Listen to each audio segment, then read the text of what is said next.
Hello children, hope you people are keeping fine in this pandemic. Okay, so here I have come with the second lecture of chapter 3 for class 10. Okay, so in this lecture we will study about the mode of reaction between the metals and the non-metals, the properties of the compounds which are formed between metals and non-metals, and how do we extract pure metal from the ore. So come, let us study about the mode of reaction of metals with non-metals. Okay. Cause of chemical combination and formation of ionic compound. Now the question arises that why is it that certain elements react? Why is it that metals and non-metals react? Okay, they do so, the metals and the non-metals react amongst each other because they want to gain stability. And how can they gain stability? They can gain a stability after a chemical reaction. Now the second question that might come to your mind is that do all the metals react? And if all the metals do not react, why is it that some of the metals do not react? Now the answer to it is that yes, barring or leaving aside few elements, all the elements do react. Okay, so which are the elements which do not react? It is only the noble gases which does not react. And the second question, why is it that the noble gases do not react? The noble gases do not react because they have a complete outermost configuration, or we can say that the valence shell has either complete octet or complete duplet. Okay, so now we have understood that the metals and the non-metals, they react to attain a stable octet or duplet configuration.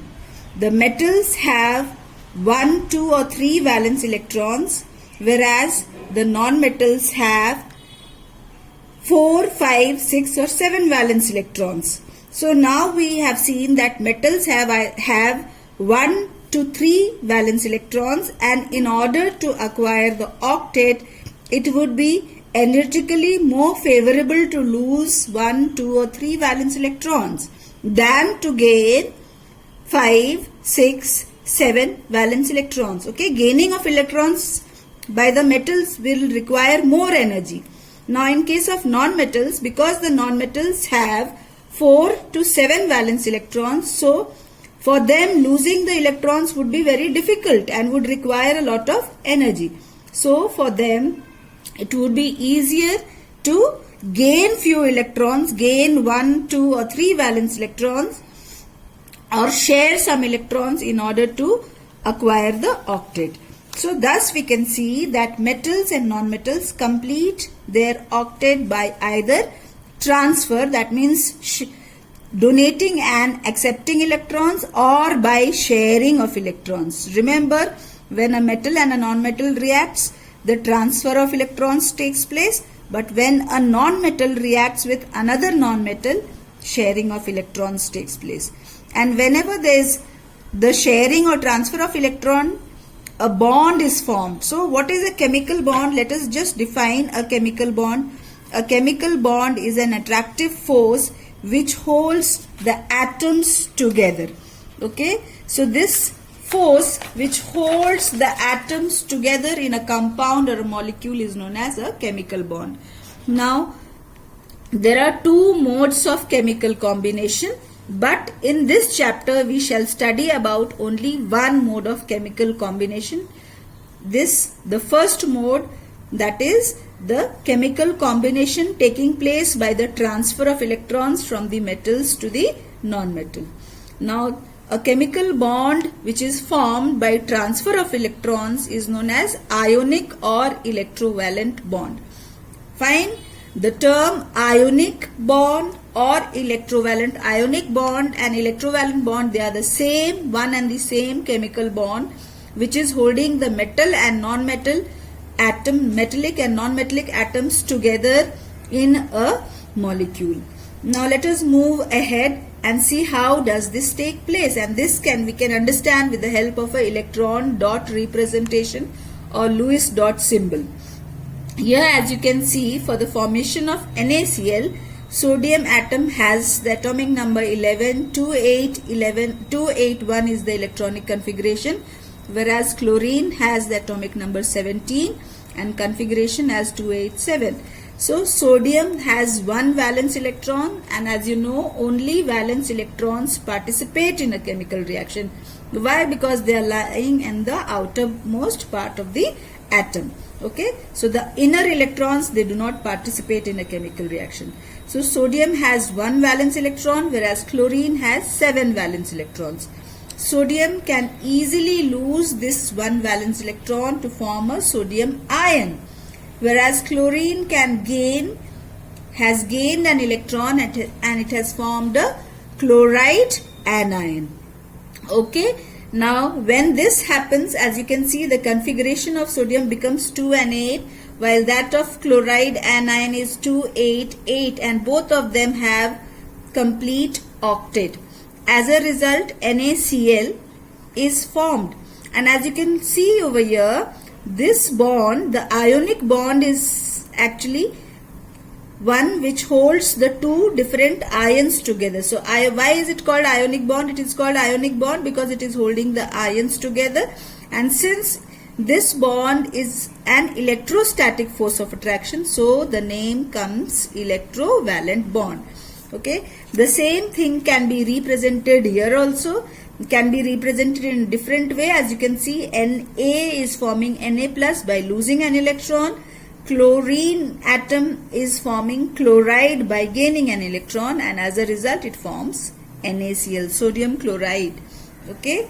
Similarly, for formation of magnesium chloride, as the formula shows, there is one magnesium and 2 chlorine atom.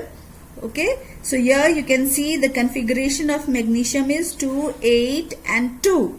So it is having 2 valence electron, whereas so magnesium loses these 2 valence electron to form Mg2 plus, whereas chlorine has the atomic number 17 and configuration 2, 8 and 7. It gains 1 electron to form Cl minus. But both the electrons which are lost by the magnesium atom should be gained by the chloride ion. So only 1 electron is gained by this chloride ion. So we require 2 chloride ions. So as you can see, we are having, I can multiply this with 2. So we can have 2 chloride ions. Okay, so here I have shown in it with the help of Lewis dot symbol, and you can see it over here. It is very important to write down the ions very correctly. You can see Mg is forming Mg2 plus, and there are 2 Cl minus. So the net positive charge should be cancelled by the net negative charge. Okay, so magnesium forms magnesium chloride. Magnesium forms magnesium chloride. Okay, very easily. And this is a special type of bond, as we have been studying about it. Here it is ionic bond. Why? Because it holds the ions together, whereas it is also called an electrovalent bond because the attractive force is electrostatic in nature. Okay, now here you can see I have taken one more example, the formation of aluminum oxide. This also I have explained diagrammatically. So you can see the net positive charge. The net positive charge is 2 into 3 plus.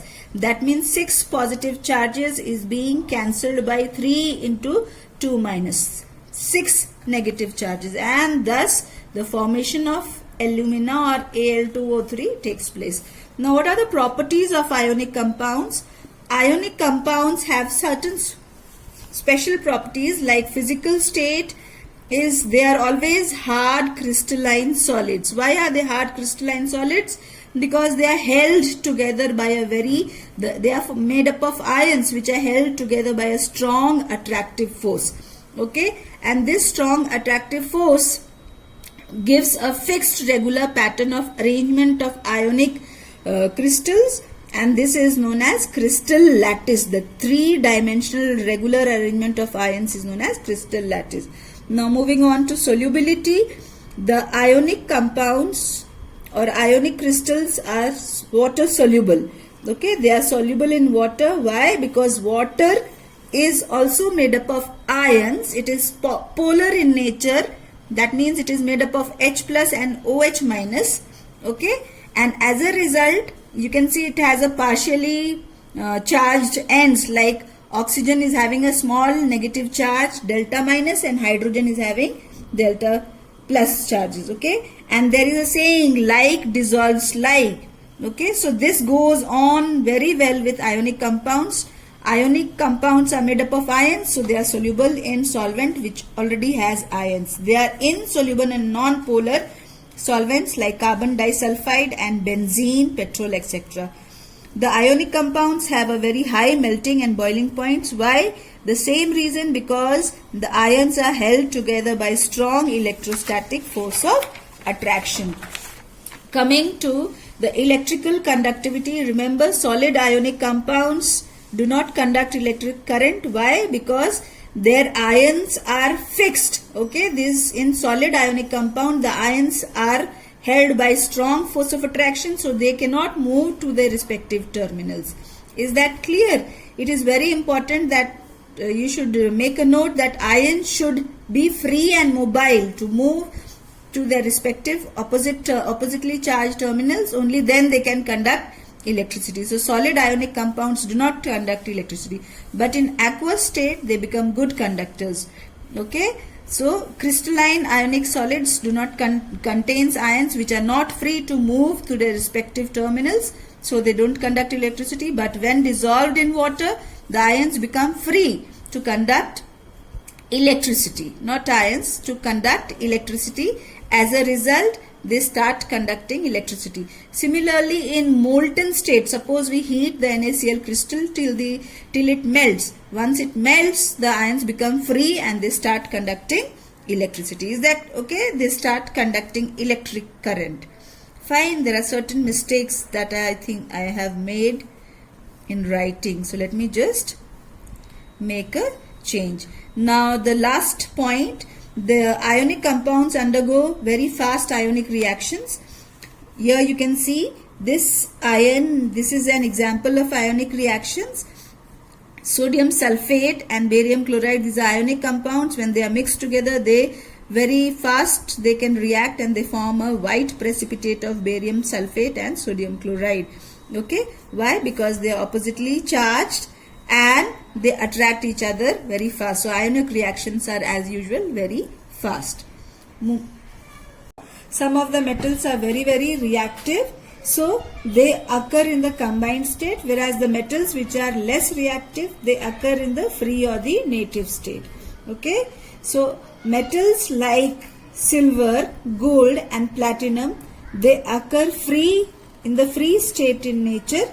Okay, why? Because they are less reactive, whereas the other metals like sodium, potassium, calcium, magnesium, aluminum, zinc, iron, lead and to some extent copper also, these metals, they react with the surrounding gases like oxygen, carbon dioxide, surrounding elements as well like fluorine, chlorine, and they form various compounds.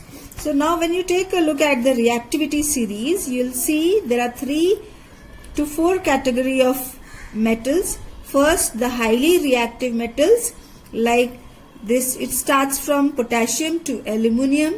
Okay, potassium, sodium, calcium, magnesium and aluminum, they are highly reactive metals and they exist in combined states, and they exist either as chlorides, fluorides and many times oxides as well. Whereas zinc, iron and lead, they are moderately active metals and they exist as carbonates, they exist as oxides, sulfides as well. Now copper is less reactive metal and it is found in both the states, in the free state and the combined state as well. But gold and platinum, they are always found in the free state. Now the form, what is a mineral? Let us study about certain terms which you will come across and you should be thorough with. First is mineral. the compound of the metal which occur in the earth's crust. As you know, the metal occurs in the earth's crust in the form of certain compounds, and these compounds can be in the form of mixture of two or more compounds, or it can be a single compound as well. This is known as mineral. Now what is a ore? Okay, ore is a type of mineral from which the metal is extracted easily and economically. When I say economically, means the ore from which we can get large quantity of a metal. Okay, only then it will be economically viable. And so we can say that all ores are minerals. Okay, but all minerals are not ores. Why? Because from all the minerals we cannot get large amount of metals, so we cannot extract the metals very easily from them. Okay, and thus they cannot be called ores. Now moving on to some common ores of some metals like sodium. The common ore of sodium is rock salt or sodium chloride. That of calcium is gypsum, that you have studied in chapter 2. Okay, calcium sulfate .2H2O. Limestone or marble, you are already aware of, calcium carbonate. Next is aluminium. It occurs in the form of bauxite having the formula Al2O3.2H2O. Copper occurs as copper pyrite having the formula CuFeS2. Or copper malachite, which has the formula copper CuCO3.CuOH whole twice. So copper carbonate and cupric hydroxide. Zinc occurs in the form of zinc blende having the formula ZnS. Zinc calamine having the formula ZnCO3. Lead occurs in the form of galena having the formula PbS, whereas mercury occurs in the form of cinnabar HgS. Silver occurs as argentite. The name of ore of silver is argentite having the formula Ag2S. Getting metal out of this ore, how the separation of a metal from its ore is called metallurgy or extraction of metal. Extraction of metal or metallurgy involves various steps. Okay, so what are those steps which is involved in metallurgy? First we have to separate or extract the metal. Then we should also know how to refine the metal. The metal that we are getting after extraction is a crude metal. It has to be refined in order to get a pure metal. Now this process is known as metallurgy. The process used for the extraction of metal depends on the following factors, like first the nature of metal. What is the chemical nature of metal? What is the nature of impurities present in the metal?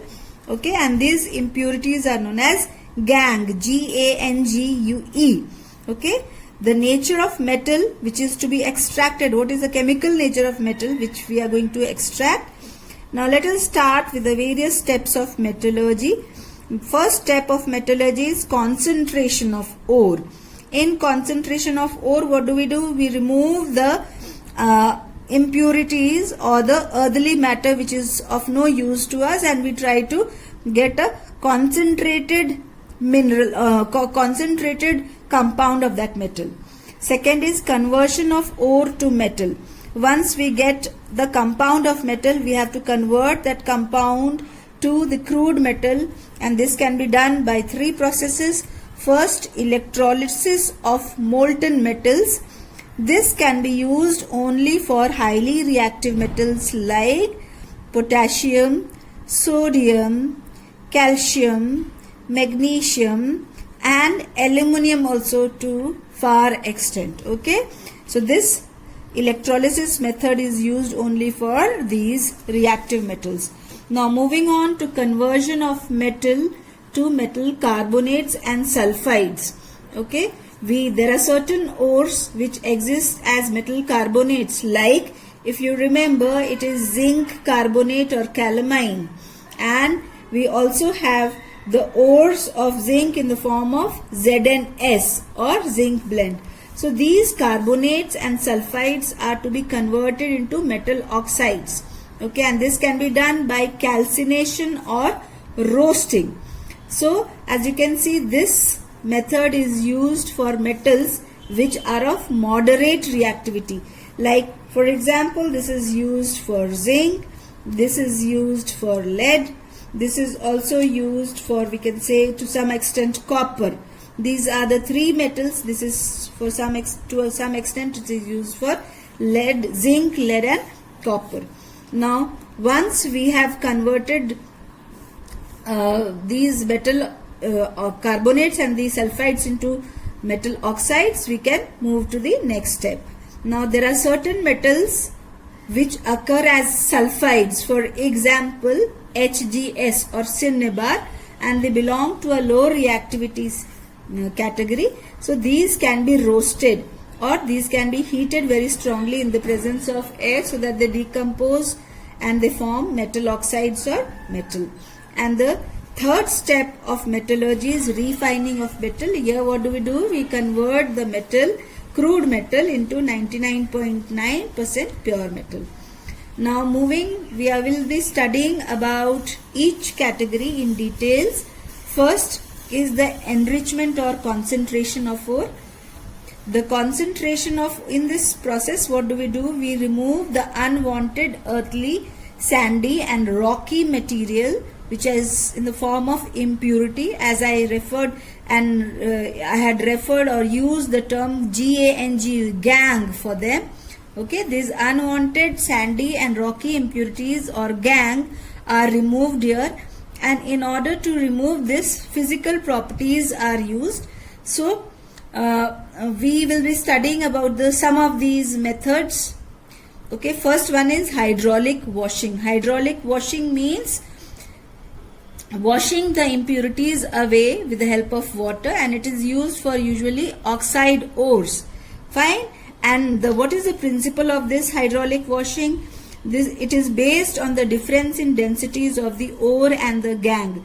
The heavier particles, suppose the impurities or the gangue is very light, then what do? We take an inclined table with grooves on it, as you can see, and the water is forcefully flushed over the grinded ore which has been spread on this grooved table. So what happens? The heavier particles get accumulated in these grooves, whereas the lighter particles are washed away. And after that we switch off or close the water supply, and we can collect the mineral ore which has been collected in the grooves. Now the second method is froth flotation method. Froth flotation method is used for metal sulfides or the sulfide ores. Okay, this is based on the difference in wettability. Wettability means ability to get wetted. Okay, so the ores have less ability to get wetted by water, whereas the gangue has more ability to get wetted by the water. Okay, ore will get less wetted, gangue will get more wetted. So what do here? We take the crushed sulfide ore in a jar, and then we put water into it, air, where compressed air is flushed in, and this is known as churner. So this is a sort of churner which churns the entire mixture. We put a little bit of pine oil also, or xanthates. So what happens? The ore, because it is not getting wetted by the water, instead it is wetted by the oil. So the ore sticks to the oil and it forms a froth, as you can see I have written over here, and the gangue being heavier and it gets easily wetted by the water, so it settles down. Now we can collect the froth and we can separate or concentrate the ores.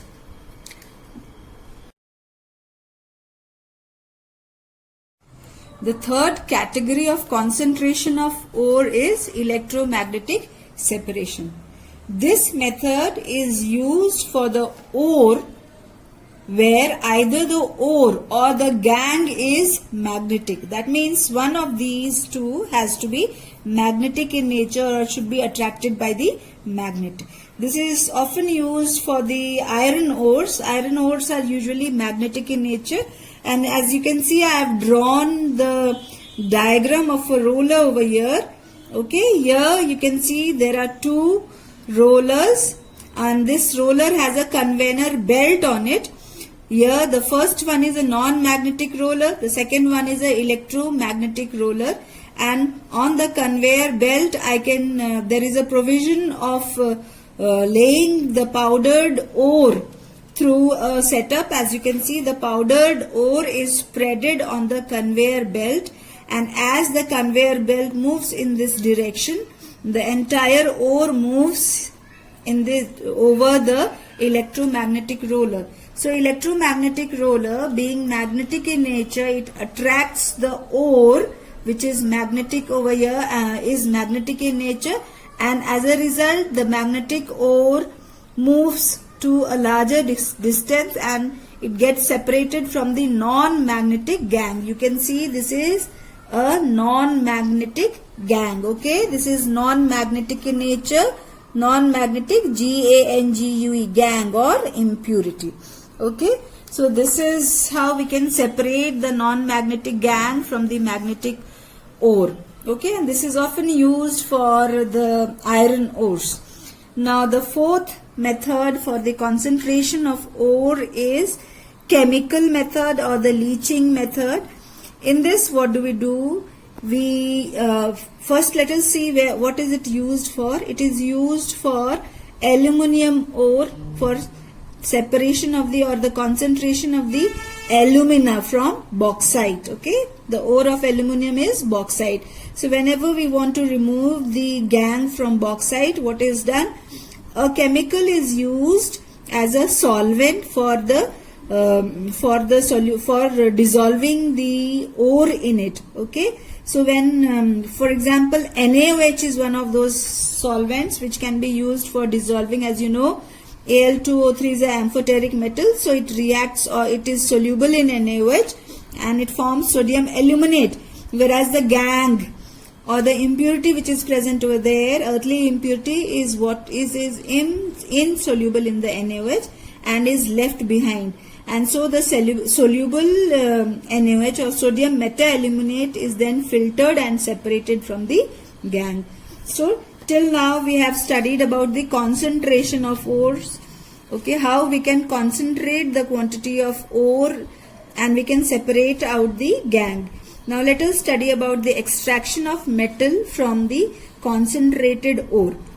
Now this also, there are two methods by which the metal, there are three methods by which the metal can be extracted from the concentrated ore.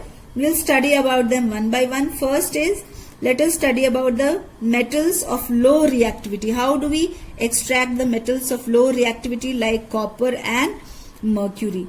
Now copper and mercury, they often occur in the form of their sulfides. Now so I have taken cinnabar or HGS, mercuric sulfide, as an example. So mercuric sulfide or copper pyrite is first converted into an oxide. Okay, these sulfides are first converted into an oxide. Fine. And how do we convert these sulfides into oxide? We do this by strong heating of these metal sulfides in excess of air. And this strong heating of the metal sulfide in excess of air is known as roasting. So roasting of the metal is done. As you can see, I have written the reaction over here. HGS is heated in the presence of oxygen very strongly to form mercuric sulfide and sulfur dioxide. And this mercuric sulfide is further heated and it easily decomposes into mercury and oxygen. This mercury forms mercury vapors and can be collected. Whereas in case of copper glans or cupric sulfide, this cupric sulfide is roasted. It is copper sulfide. Cuprous sulfide is roasted in the presence of air and it forms, you can see, cuprous oxide and sulfur dioxide. This cuprous oxide now reacts with the second molecule of cuprous sulfide and it forms copper and sulfur dioxide. Fine. So the important thing to note over here is that we can see one molecule of copper, Cu2s, is getting oxidized to form CuO, and this is further reducing the second molecule of Cu2 or cuprous sulfide, and this is known as self or auto reduction. Is that clear? Cuprous oxide is reducing the second moleculus of cuprous sulfide. And what is the metal produced? The metal produced is copper, and the byproduct is sulfur dioxide. Is that clear? So as you can see here what is happening, and this is an example of auto or self reduction. Now in this above reaction that I have shown, you can see copper 1 oxide that we are getting, it has blisters in it. Okay, why does it have blisters in it?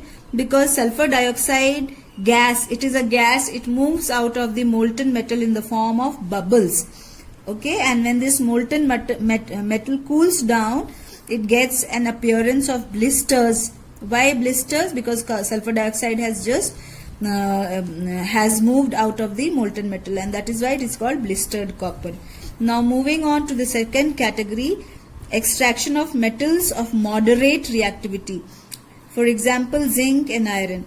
The zinc and iron, the zinc metal often occurs in the form of carbonates or in zinc calamine. Zinc calamine or zinc carbonate is strongly heated in the absence of air. Okay, so that it gets converted into zinc oxide and carbon dioxide, and this process is known as calcination. Calcination and roasting are quite confusing. So remember, roasting means heating of a metal in the presence of oxygen, whereas calcination means heating of a metal in the absence of oxygen or in limited supply of oxygen. So you can see zinc carbonate is being heated and it forms ZnO and carbon dioxide. The metal oxides, we are actually converting the metal sulfides and carbonates into metal oxides. And why do we do so? We do so because these metal oxides are very stable towards heat and we cannot further break down these metal oxides.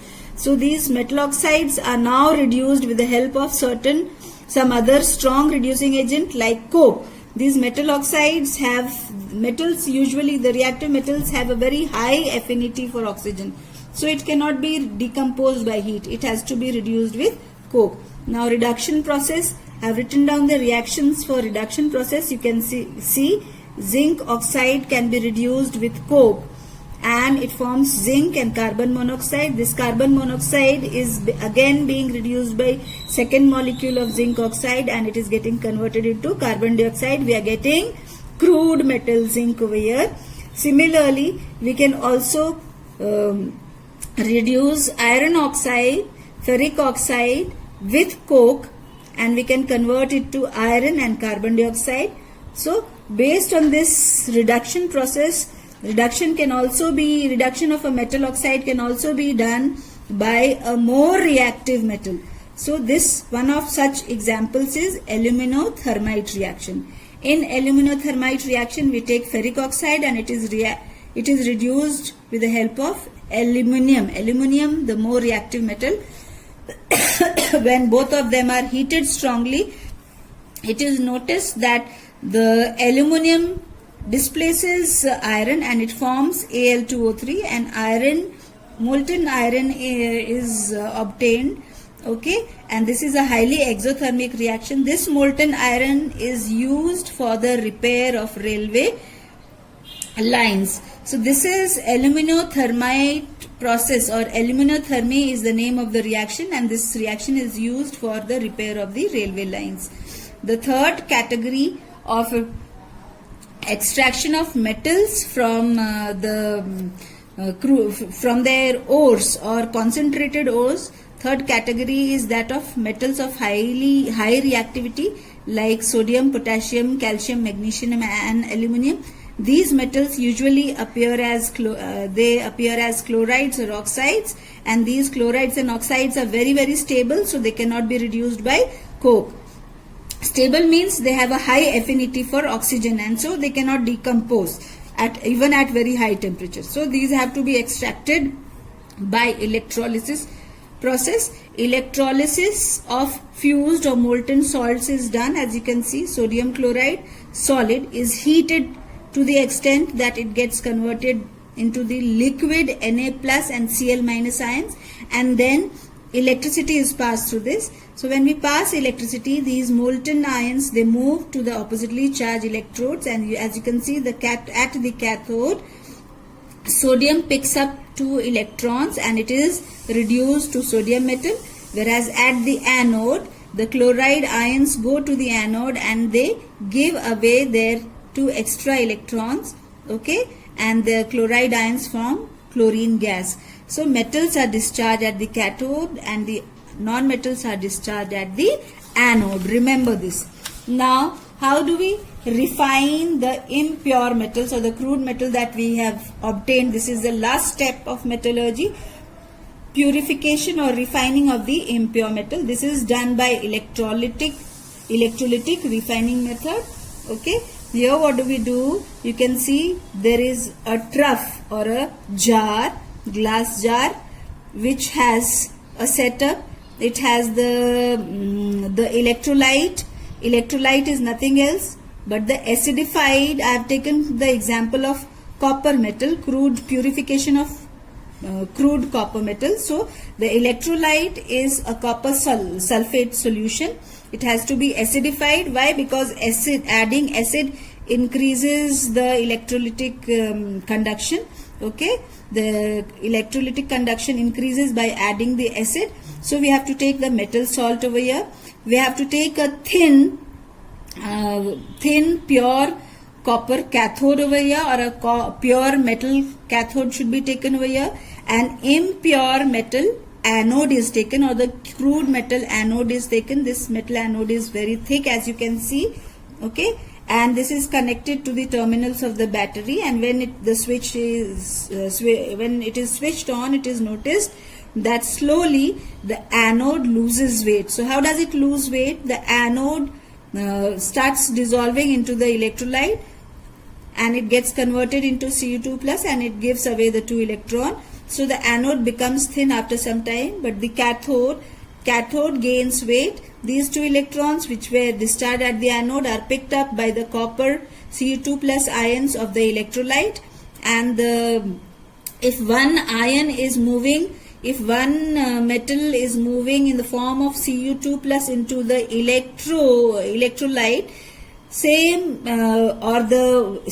simultaneously one Cu2 plus is being deposited over here at the cathode.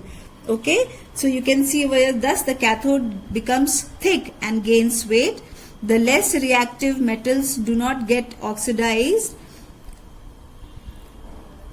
and the very less reactive metals like say silver, platinum, gold, they don't get oxidized very easily and they get accumulated below the anode in the form of anode mud.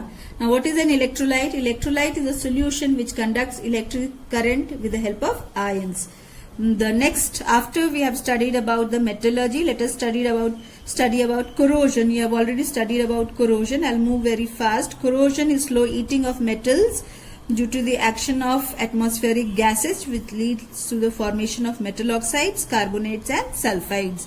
Corrosion of iron is known as rusting. The necessary conditions for rusting is presence of oxygen and moisture. Ordinary water contains dissolved oxygen in it, and hence it starts eating away of iron metal. Okay, now moving on to the last topic of the lecture. How can we prevent rusting? Prevention of rusting can be done by painting of iron articles. It can be done by greasing or oiling of tools and machine parts. It also can be done by alloying. Alloying, as you know, iron in the fused state is mixed with carbon, nickel and chromium to form stainless steel. Okay, and this steel doesn't rust, as you know. Galvanization also can help in prevention of rusting. Iron sheets are coated with more reactive zinc metal, and zinc being more reactive than iron, it forms zinc hydroxide and zinc carbonate layer which protects the underneath iron from rusting. Now alloying is a very important technique for prevention of rusting. In alloying, what do? We convert the metal into alloys. And how do we do? What are alloys? Alloys are homogeneous solutions of 2 or more metals with non-metals. Okay, compulsorily non-metal may or may not be present over there. First is stainless steel. Stainless steel is an alloy of iron, nickel and chromium. Brass is an alloy of copper and zinc. Bronze is an alloy of copper and tin. Solder is an alloy of lead and tin. Magnesium an alloy of manganese and aluminum. So what is the need of doing alloying? Alloying is done to increase the hardness. As you must have seen in jewelleries, pure gold jewelleries are not made. Alloying is done to give hardness to the gold metal. It is also used to increase the tensile strength, as you have noticed in case of steel. Steel wires have more load bearing capacity than iron wires. Okay. So alloying is also done to prevent corrosion, as you must have noticed in steel. Alloying is also done to produce good casting. The cast iron that is there, it is an alloy of iron with carbon, and casting is always done with cast iron. Okay, so alloying helps in producing good cast. Alloying is done to modify the chemical properties and color. So rusting can be avoided by alloying, as you know it very well.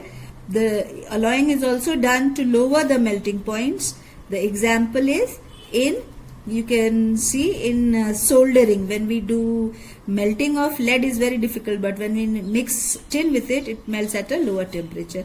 Alloying is also done to lower the electrical conductivity. Now, alloying of gold, let us just study about. Pure gold is 24 karat gold, and it is very soft and unfit for making jewellery. So in order to make it little hard and give tensile strength to it, what has happened, 2 parts of silver or copper is mixed to it, and this gives when 2 parts of silver or copper is mixed to 24 karat gold, this is known as 22 karat gold, and it is fit for making jewelleries. So with this I come to the end of the chapter metals and non-metals. Okay children, I have given some extra information about the topic, keeping in mind the competitive exams. So the ones who want to focus only for the 10th board exams, you don't need to study so much. You focus on the portion given by the board, but for NTSC and extra competitive exams, please go through the entire video carefully. And till we meet next time, be happy and healthy, and keep safe at your homes. Bye bye children. Have a nice time.